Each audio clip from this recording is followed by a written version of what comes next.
Senate Minority binatikos ang hindi pagdalo ng mga miyembro ng Majority Bloc sa sesyon kahapon sa Senado.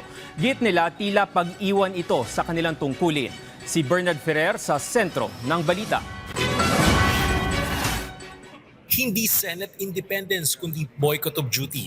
Ganito inilarawan ng Minority Bloc o ang tinatawag nila ngayong Solid Bloc 11 ang hindi pagdalo ng mga miyembro ng Majority Bloc sa sesyon ng Senado nitong Lunes sa pangunguna ni Senate President Alan Peter Cayetano. Ayon kay Senator Francis Kiko Pangilinan, maaring nalabag ng Majority Bloc ang mga panuntunan ng Senado sa hindi nila pagdalo sa sesyon. Because the rules provide that cancellations will require consultations.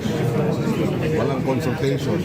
Para naman kay Senator Ruben Tulfo, pag-aakse ito sa buwis ng taong bayan at nakakahiya umano ang ginawa ng kanilang mga kasamahan. An ordinary empleyado, disante, suspendido, memo, pag senador, ganun-ganun lang. And this is the first time na hindi naman force majeure. Tinutulan din ng Minority Bloc ang panawagan ni Cayetano na manatiling tahimik ang Senado bilang pagtataguyod sa institutional independence ng kapulungan. Anila, hindi dapat tumigil ang trabaho ng Senado dahil lamang sa isang lehitimong proseso ng Ombudsman at Sandigan Bayan. Iginit nila na ang hindi pagtutuloy ng sesyon ay isang boycott kaugnay ng pag-aresto kay Senador Jinggoy Estrada at hindi isang pagtatanggol sa kalayaan ng Senado. Ayon pa sa Minority Bloc, ang tamang lugar para magpahayag ng pagtutol, magbigay ng privileged speech o ipagtanggol ang kanilang panig ay sa Senate floor at hindi sa pamamagitan ng hindi pagdalo sa sesyon. Samantala, inamin ni Senator J.V. Ejercito na nalulungkot siya sa sinapit ng kanyang kapatid na si Senator Jinggoy Estrada. Gayunman, bilang isang lingkod bayan, anya dapat manaig ang katotohanan at ang proseso ng batas. Kailangan hayaan natin umusad ang batas, no? Kailangan malaman ang buong katotohanan at yung manaig ang hustisya.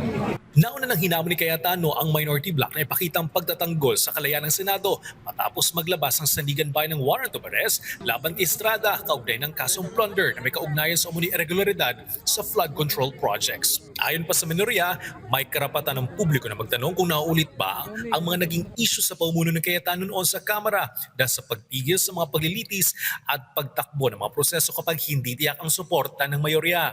Kasunod ito ng umano'y pagpatay ng aircon at wifi sa plenary hall. Dahil sa hindi natuloy na sesyon ay iwang nakabimbing ng ilang mahalagang panukala, kabilang ang Magna Carta o Barangay Health Workers, Anti-Hospital Detention Bill, pagkumpirma ng mga general sa Commission on Appointments, at mga panukalang magkaloob ng Filipino citizenship kina Benny Bothright III at Matthew James Ramos.